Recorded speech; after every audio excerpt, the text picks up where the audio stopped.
Number 4, Cody Old just cruising, $164,000. That is already a new PRCA single-season record in the event. Our leader in go-round number 4, Blair Burke. He has a lower back sprain, but you really can't tell on this run. You know, and this is what separates the guys that really never quit trying. He was way down the arena, had to double flank the calf, had a little trouble hustling the tie on, still was in there at 8-8. That's the calf that Cody Old won the first round on. He was 7-8 on him. That'll work. Well, here's Fred Whitfield. We talked about him at the top of the show. Our statistician, Kurt Robinson, put together some stats on how he has fared so far in this round in the decade of the 90s. Well, he won this round a year ago. He's won it on another occasion in 1992. In fact, 6 of the last 8 years, he's finished in the top 3, and that's definitely what he needs tonight. Well, they were 9-6 on this calf earlier, but you don't want to think that. Fred Whitfield has had enough. He has had all he can handle of Cody Old, I think. 7.3 seconds. That's what we're talking about right there. A year ago in this round, that would have equaled the arena record. Of course, 6-8 the arena record now. Great run from Fred Whitfield. Yeah, you know, he backed in there. He's scoring good. Tough round, 7-3. That goes into the lead. Blair Burke's in there at 8-8. Herbert Theriault 9-3. Ricky Canton in there at 9-8. And we are not over yet. And he has raised the roof here at the Thomas & Mack, but don't celebrate yet because Cody Old happens to be next on the hit list. Cody has won or split first in each of the first 3 rounds, and he may take that 7-3 as a personal challenge. We'll see what he does. You know, the calf, this calf, particularly this calf, Jerome Schneeberger, he really ran on Jerome. Had him way down the arena. If I was going to pick the bad one out of this pin, it would probably be this calf. Jerome was 23-8 on him, but Cody is scoring so well. We'll see what that does, and he jumps out. That's it right there. That's the difference. He is so confident. He hustles in there and takes a bad calf and turns him into something good. 8-2. Unbelievable. I cannot believe how hard he's running at the barrier. I'll tell you what, there's just no fear involved right now. 1-2 swings. That's it right there. One swing to get you lifted up, the second swing to deliver your rope, and the rest to just run down there and be quick. This is awesome. Absolutely awesome. Cody Old, 8-2, second now in the go-around behind Fred Whitfield. His timing has just been absolutely perfect. Of course, he's the reigning world champion, and looks like he has it on cruise control heading to his second straight world title. Yeah, he looked a little disappointed because he's second in the round. He's not used to being that far down. Jeff Chapman, here's the guy that holds the arena record here, 6-8. Set it last year, round number 9. Lives in Athens, Texas. 8th in the average, 15th in the world. Not the best of finishes on 1998 for Jeff Chapman. He can change that a little bit tonight. Well, Jeff, again, you know, scoring is so important, and he is running out also. And this is it right here. He has to get the calf up, though, and flanking by hand. That took some crucial seconds off the clock as he had the calf rope so quick, but the hat comes off. I thought he ran at it pretty hard. He did. He broke the barrier, so little bad luck didn't hurt him. The 2 best calf ropers in the world, Fred Whitfield and Cody Old, have set the pace in round number 4. We're coming right back.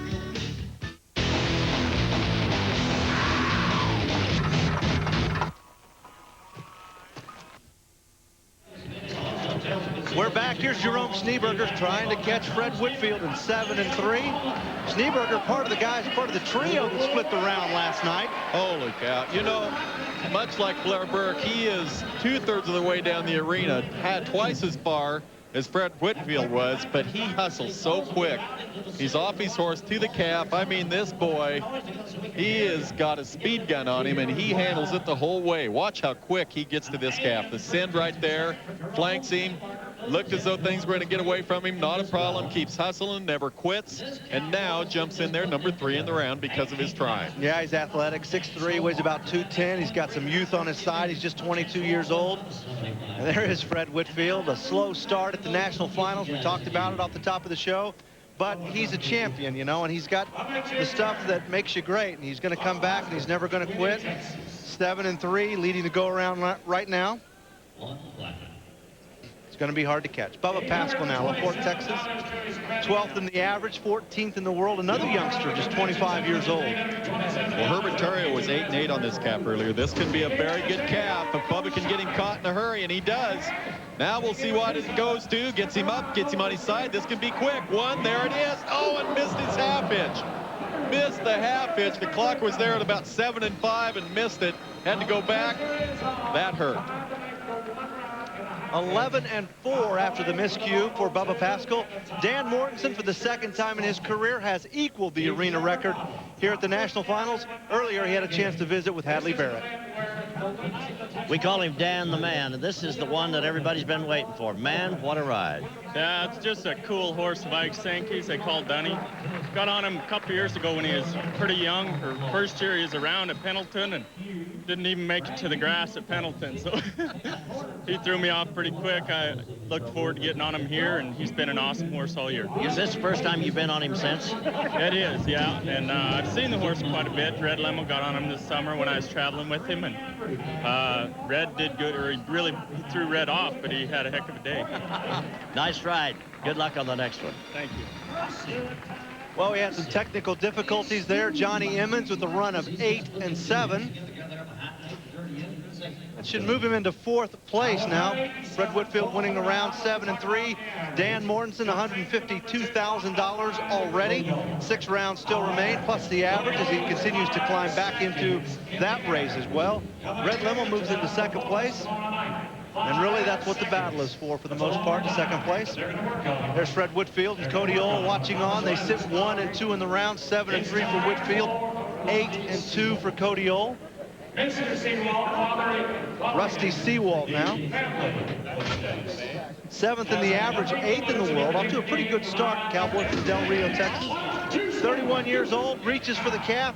4th time he's been to the National Finals. Yeah, Rusty reached a long ways. Now he gets to the calf, gets him on his side, and finishes the run. He is so quick himself. But this calf wasn't as good as the others. He really ran pretty hard, a little harder than he did the first time out. Tough round right here. Rusty just slides in there, makes sure he gets things done perfectly. He's number 7 in the average. Like you say, he's won over 12,000 already this week. You give him a good calf, he'll come and get you. 9 and 4 for Seawalt. And there is still one lion that could still roar in this go-around, and that will be Joe Beaver. There's Sean Davis, the cowboy on the right, the director of the National Finals Rodeo, visiting with his good friend Pat Day, of course, a legendary thoroughbred jockey. And now the last big lion in this go-around, Joe Beaver, a 5-time world champion, won more than $1 million in his career. 2 times he's been the all-around champion of the world. He's got a calf that ran pretty hard. Chapman was 11 and 5 on this calf, and he's running tonight, but Joe reaches. Now he can take a smooth run like this, and he can make it quick. Watch this. It is so fun to watch Joe Beaver. Beautiful run, 8 and 5. That'll put him number 4 in the go-around. That's how tough this round was. That was an excellent run for Joe Beaver, though. He took a bad calf, and he got some money from him. Out in the first 3 go-arounds, what can you say? Fred Whitefield, 7 and 3. Fred Whitefield, they love you here in Thomas and back. That has to feel good. Well, it really feels good. You know, I got off to a shaky start, and every night I'm back in there, the crowd's really behind me. You know, so I'm just trying to give it my all. Let's take a look at this run. Maybe you can tell us what your game plan was. Well, I'll tell you what, tonight's the best start I got. You know, I was right there on top of that calf when he come across there. You know, I was able to get a jump on him. That calf was really good. He's on his feet when I got to him. I just strung him and tied him. Oh, man, great run. Thank you, Fred. Well, the good news is he wins the go-around, so he's going to make some money. The bad news is Cody Ohl finishes in 2nd place, so he adds to his already